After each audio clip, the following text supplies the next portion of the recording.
football for another week. The only show on TV that has more buffheads and morons than the Rugby League State of Origin. It's true, and great crowd in tonight. Great crowd. A lot of them wearing those swine flu masks. Yeah. You can't be too careful, I suppose, but I can't get into them, Craig. Yeah, the same. They're not very practical. They're not practical at all. Like I gave them a go the other day, but I kind of went out for a bit of a romantic dinner, and quite frankly, it was just hard work. I mean, very impractical, I found, and as for the goodnight kiss at the end of the night, well, very unsatisfactory. Like usual then, yes. They do have some good uses, though. Like, I noticed Kevin Rudd uses his on Lateline to ensure that no one ever hears him say the words $300 billion deficit. So what is the figure of peak debt in hundreds of billions of dollars? Well, I'm about to come to that, Tony. The Treasurer made this absolutely plain in the budget papers. I said before the figure was $300 billion. Point is, you're avoiding the question, I think, Kevin. He's so evasive, so shy, isn't he, when it comes to admitting that deficit figure. I reckon he should wear it proudly. Yeah, he should own it. I mean, we've even made up 2 new campaign T-shirts for him. Instead of Kevin 07, it's Kevin 300 billion. It's great.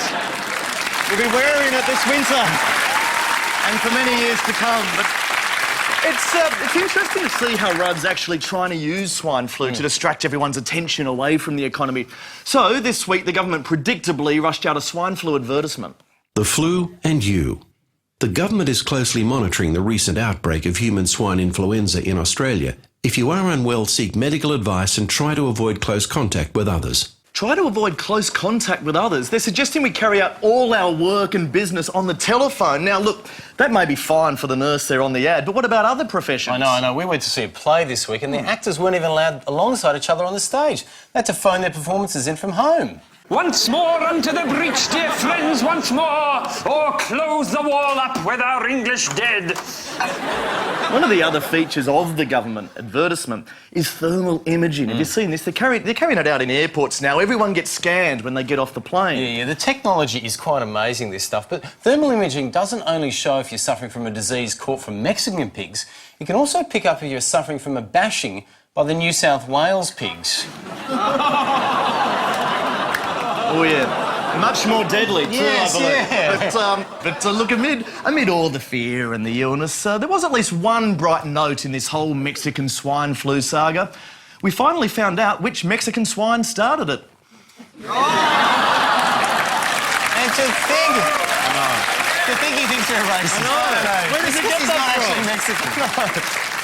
All right, but look, time now for a brand new segment which we're keen to try out this season. We like to call it Let's Ask Julian to join us on the couch. Oh, yes, it's Julian Morrow, ladies and gentlemen. Oh, look at that. Doing a Julian challenge. Don't encourage him. Don't encourage him. Wow, it's just a man on a couch. They it's love not that you, big a deal. So what have you got for us, Jules? Well, I wanted to start off big, Craig. So this week it's straight from the White House itself.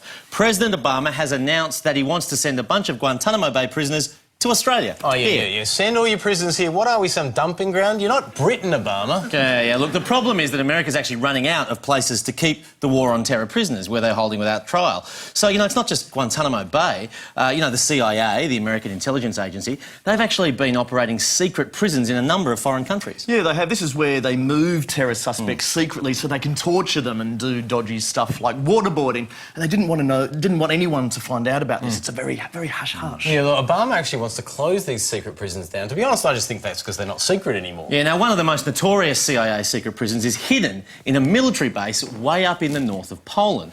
Now, the government there flatly denies that the prison exists, but the Poles haven't exactly nailed the secret aspect of the secret prisons. They clearly need a hand in covering it up again, Julian. They do indeed. So I went to Poland to help them keep a little lid on their dirty little secret.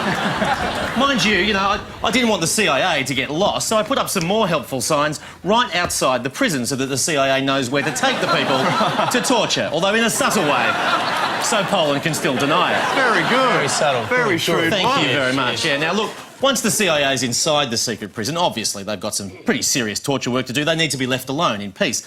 They don't want people interrupting their important waterboarding. So I gave Poland one last bit of help with their unconvincing cover-up.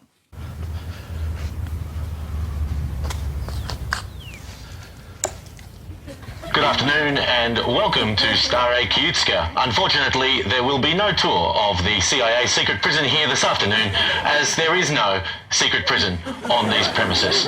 Never has been. The CIA have definitely, I repeat, definitely never interrogated or tortured people at this facility. Repeat, no tour, no facility, no torture. To make this very... And this is not a member of the Polish military. This is not happening. I am not here, and I'm not speaking to this person. Hello. What is this? Polish. Polish? I don't speak Polish. No, sorry. Polish. I don't speak Polish, no.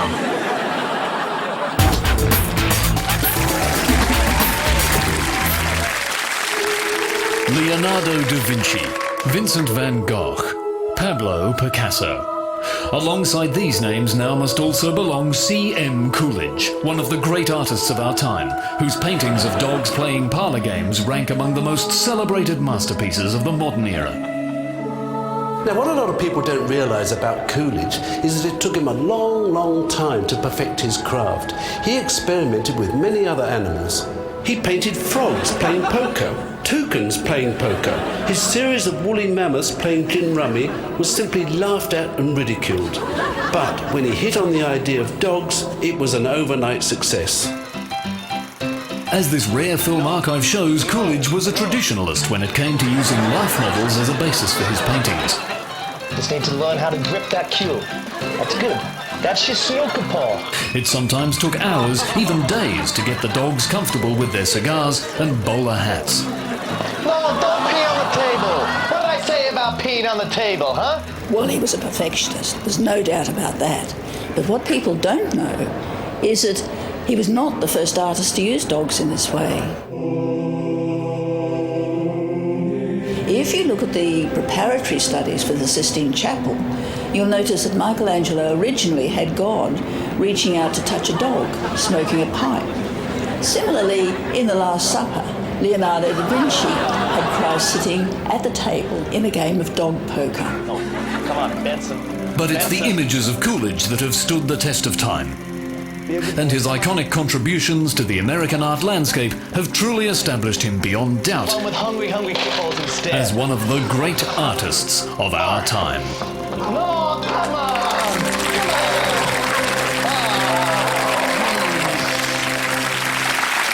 To health and diet news now, and look, I'm a guy who tries to watch what he eats, so naturally I was drawn to this recent weight loss announcement from the San Diego Zoo. Oh yeah, this is the one about the zoo's elephants who are so overweight they put them on this new healthy diet, and apparently they end up losing hundreds of kilos each. Yeah, and one of the elephants even bumped Magda Zabansky off the cover of Woman's Day this week. Quite an achievement. Yeah, now, apparently the secret behind this new elephant diet is to eat lots and lots of hay. And that's all the elephants were allowed to eat, 3 square meals of hay a day. Look, it sounds pretty simple to me, and if it works for elephants, why wouldn't it work for people too? So I hit the fat-fried streets of America to see if I could convert them to the all-new Dumbo diet. The elephants in San Diego Zoo have lost over 2,000 pounds in the last 8 years each by eating hay. And so we are helping people lose weight by feeding them such treats as hay sandwiches.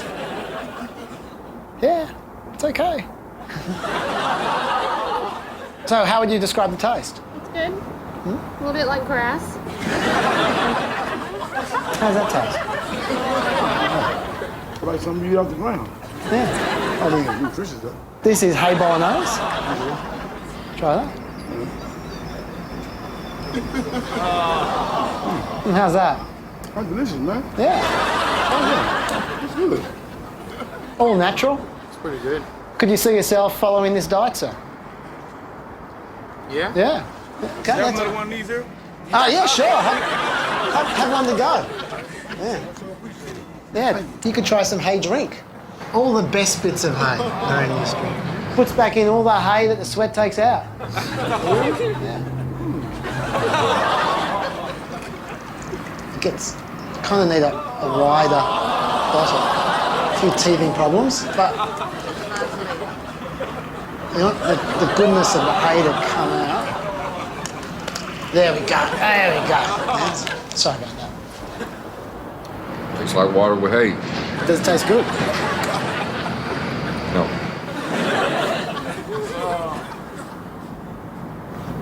do you think? I'm going to be honest, it looked a little frightening. Why is that, man? Well, because it looked like sludge. That was great. If you want to lose a lot of weight, you need to eat more like an elephant, which is why they invented this. This is an advanced feeding apparatus. You strap this over your head and you eat like an elephant. All you do is simply insert the feeding apparatus like so, and when you suck it up, you give yourself a full body workout while reducing the amount you actually consume. Yeah, try it, sir. That's it, a bit harder. Oh, I think you can suck harder than this. Big breath. Harder. One more time. Really big. Can you feel in your abs? Are you feeling the workout? Yeah? Could you see yourself doing this every day, sir? Yeah, if I wanted to lose weight. Yeah? Could you see yourself using the feeding apparatus for the rest of your life?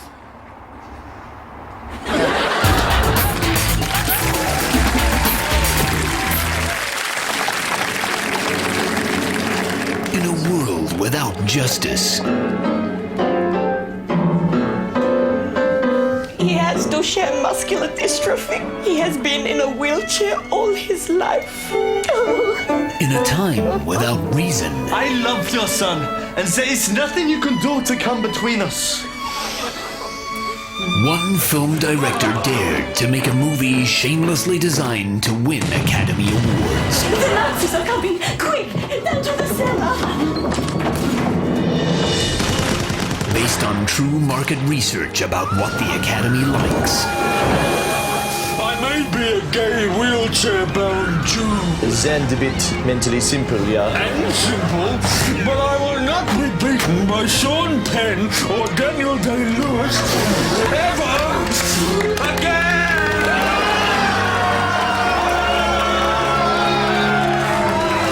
From Academy Award-seeking producer Harvey Weinstein. And starring the late Andrew Hansen, who thought he stood more chance of winning if he died just before the film's release. I can wear this fake prosthetic nose too, if it helps.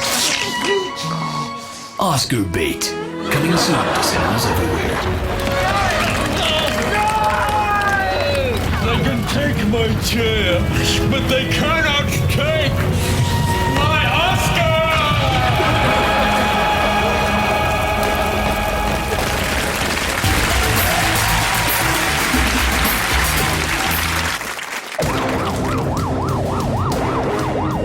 Emergencies can strike when you least expect them. So if you need assistance from police, ambulance, or fire brigade, then call the emergency chat line.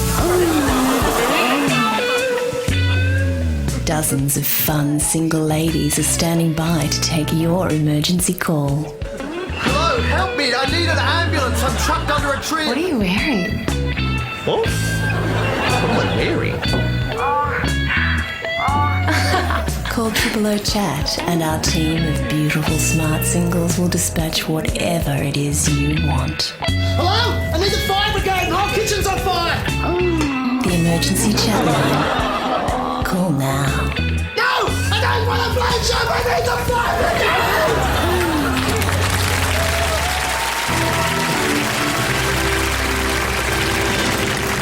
Yes, in this recession, everyone's obviously trying to tighten their belts, so here's a few little inside tips to help you survive the doom and gloom. Yeah, and the first thing you need to know is that money's not actually that hard to get. There is free money lying around everywhere. Yeah, take, for instance, public fountains. Now, they carry hundreds of dollars, and if you've got the right equipment, it's all yours. Easy pickings.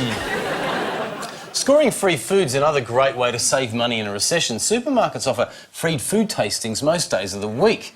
And why would you ever bother paying for food when they're just giving it away for free like this? Look, and you can go back as often as you like, so long as they don't recognise you from earlier. I wouldn't mind trying one of those, please. You're sure? This is your second time, if I'm not mistaken. My second time? No, I'm very new. Yourself better than I do. Thank you very much. Although, after a while, you do need some pretty elaborate disguises to make this work.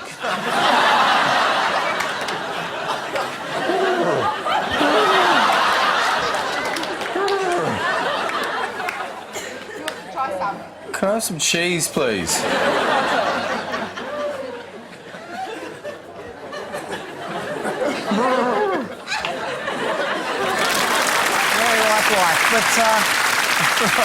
if you want some serious cash, you just can't go past a Greek wedding. You just get your mate to distract the bride for a second, and as soon as she's got her back turned, it's the biggest payday you'll ever have.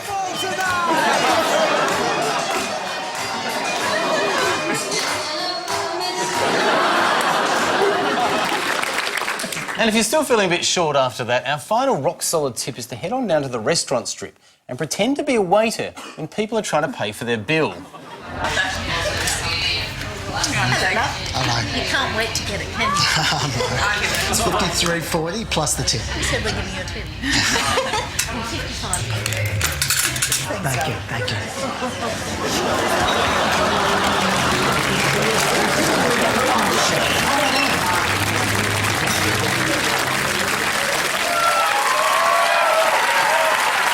Too easy. Too easy. Well, I've got to say, guys, this global recession is hurting everyone. It's not just the little people. Even Her Majesty the Queen is feeling the pinch. Did you see this? The Queen is literally crying poor. She recently asked the British government for a pay rise, arguing that her current allowance isn't enough money to run the palace. Well, it costs a lot of money to do all that waving, Chris. It does. It does. But really, if the English want a monarchy, they've got to pay for it, don't they? Yeah, exactly. That was my thoughts exactly. So they should introduce a new tax that specifically pays for the upkeep of the royal family. But just how keen would the average Brit be about paying the Queen's way?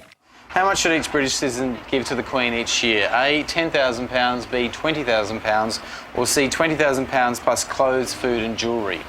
I'd say £20,000. £20,000? £20,000 each. Yes, I'm a royalist myself. Oh, that's good. I do a good job. To be honest, my real answer is nothing. Would you expect the Queen to perform any extra duties in return for this new tax? Yes, we'd like to see a Christmas message at the end of each month. Yes, we'd like to see her compete on Royal It's a Knockout. Or no, happy for her to keep doing nothing. So you're just happy for her to do nothing? Yep. A Christmas message each month? Yeah. Why would you have one at the end of each month? Well, just to get more. I mean, people seem to love those Christmas messages. Yeah. We've had more of them. Yeah, okay, yeah. So more Christmas messages. Yeah. Which, if any, of the following cost-cutting measures do you think the palace should be forced to adopt? A, getting rid of the corgis, B, getting rid of Balmoral, or C, getting rid of Prince Philip? Prince Philip. Prince Philip. Get rid of Prince Philip. Get rid of Prince Philip. Get rid of Prince Philip? Yeah, you think I'd save a lot of money? No, the corgis. The corgis? Yeah, she spends a lot of money on the corgis. She spends more on... It's been in the newspapers. Yeah, OK. Well, so get rid of the corgis? Good. No, don't get rid of them, but don't spend a lot of money on them. Would you still be happy to pay the full Queen tax when Camilla Parker Bowles becomes Queen? No, not the full amount. No, not a single penny. Or yes, but only if she agrees to spend it all on plastic surgery. What a question.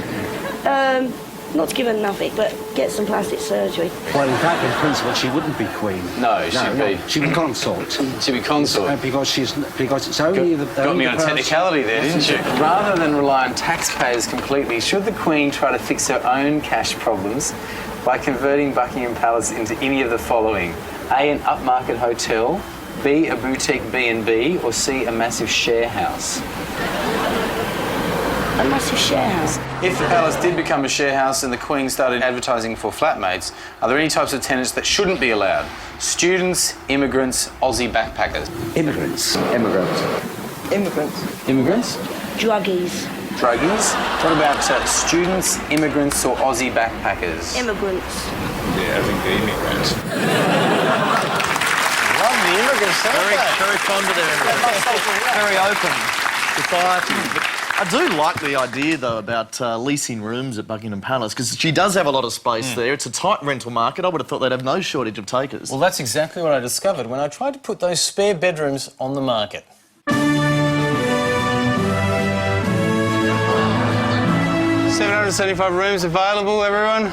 Share with quiet elderly couple. I accept French. Prefer Germans, though. Would you like to get a room here, sir?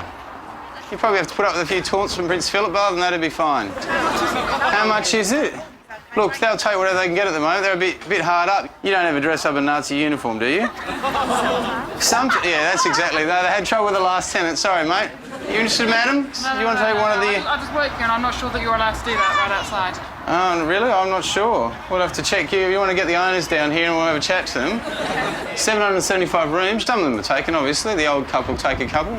They don't sleep together anymore, so that's 2 rooms gone. But other than that... Why is that? I thought the Queen was living in there. Yeah, no, the Queen is living there. She's part of the elderly couple. There you go. Excuse me. Can you give us a hand? I've just got to show this guy the room. I've just got to show him the room. He really wants to see it. I'm not getting a lot of bites. Can I show him the room that's available? Come and speak to me. Yeah, I am. I'm just like to get in. Are you going to take us in the back exit? Come here, mate. He's going to show us the room. I think this is to keep with the dignity of the palace. Keep with the yeah, we did quite a nice sign, I think. We tried to make it, talk it up a bit. I think it's quite within the dignity of the palace. What point are you actually getting to today? Sorry? What's the point of you being here today? Well, we were hoping to show this guy around. He's quite interested. You still interested, mate? As you can see, it comes with security here, which is a bit of a bonus as well. I might have to up it a bit with the security that comes with it. But, yeah. If we can have a look, that'd be good.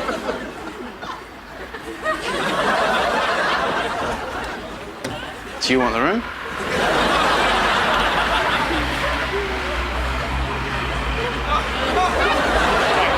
What's your name? Craig Rewcastle. Not coming up? Yep.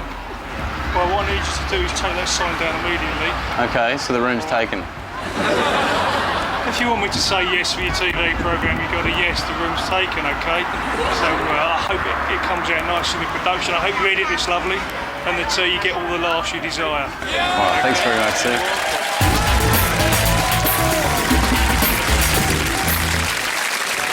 Hi, I'm Chris Taylor. And while you might think some of the things we do on The Chaser are brave, that's nothing compared to the bravery of young Tabitha here. With less than 6 months to live, Tabitha said her one wish before she dies is to visit Disneyland. We said that was out of the question, but we did get her this pencil case. And here at the Make a Realistic Wish Foundation, that's what we're about. Helping thousands of kids to lower their extravagance and selfishness in the face of death. I meet Zac Efron. What's that? You want to meet Zac Efron, do you? Well, I'll tell you what. How about you have this nice stick instead? The Make a Realistic Wish Foundation. Why go to any trouble when they're only going to die anyway?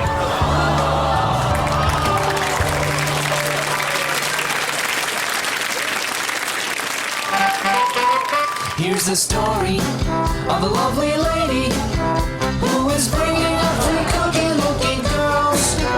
All of them had hair of gold, like their mother, suspiciously like her.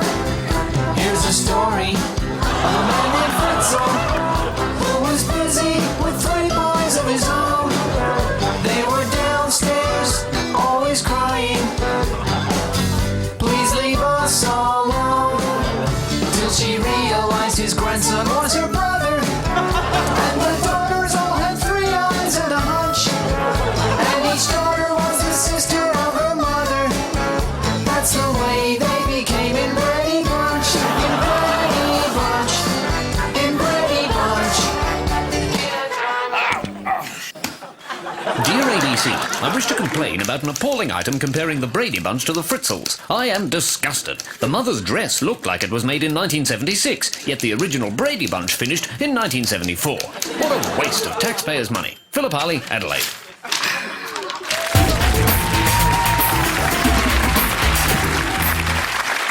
That's it for another week. Remember, you can always watch the show online by going to abc.net.au/chaser. And while you're there, you can check out this week's web poll. Yes, this week's question is, what do you think led to Susan Boyle's breakdown? Stress, drugs, or John Farnham's comeback announcement?